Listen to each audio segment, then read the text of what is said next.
Kyle Nabors with Friday Night Drive, back here once again with Steve Soucie. The 6A title game is in the books with East St. Louis taking down Prairie Ridge for a state championship, the 6A title that is, and it was a close game into the third quarter. It was 14-14 at half. Prairie Ridge had the opening kickoff of the second half, took it all the way downfield.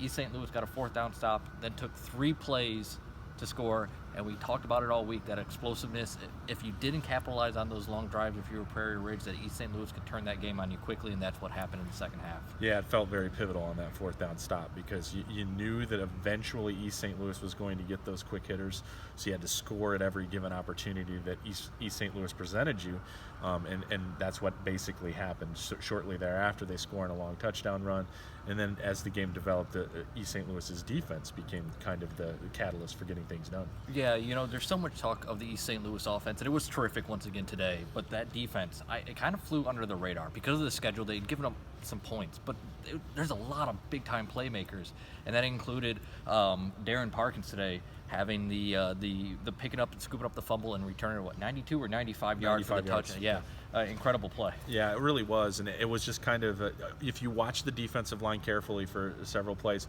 they might get beat on 1 play out of 3, but eventually they'd string together enough plays to kind of put Prairie Ridge in bad situations, and when that happened, it made it difficult for them to move the ball as they needed to. Yeah, and Prairie Ridge lost Tegan Trost in the first half to a lower body injury. I believe it was a leg injury.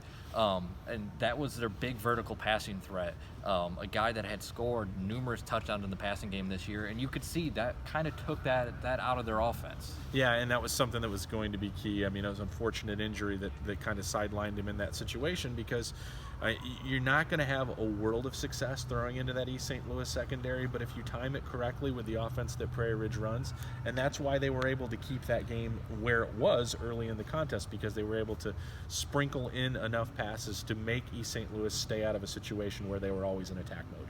We were just in the East St. Louis press conference where we heard Coach Darren Sunkett say that it might be the best. I think he went on record saying, I believe the best East St. Louis team ever, right? Or was it the best offense? Yeah, I'm not sure exactly what he had clarified there, but to be totally honest with you, you can see that argument, whichever one he was trying to make there.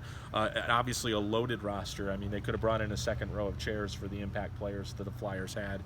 This is exactly what I expected from this team from the get-go, to be completely honest, to finish in the way that they did, in a somewhat dominating performance in the state championship game. I had them as the number 1 team in the preseason, and I'm going to have them as the number 1 team at the end as well. Yeah, and you look at what the Flyers have coming back for next year, and there's a good chance that you and I are standing here a year from now, well, not here, in Champaign, talking about another title for the Flyers. They certainly have the positioning to do so. I mean, they made a lot of discussion about the fact that they started a couple of freshmen on the offensive line, which sounds like it sounds like insanity to me, but they made it work, and they always seem to be churning out elite talent, and they've got some still waiting in the wings to make their impression now that a great senior class is graduating for them. All right, well, that will wrap it up for the Class 6A title game. Stay right here for all your state coverage at FridayNightDrive.com.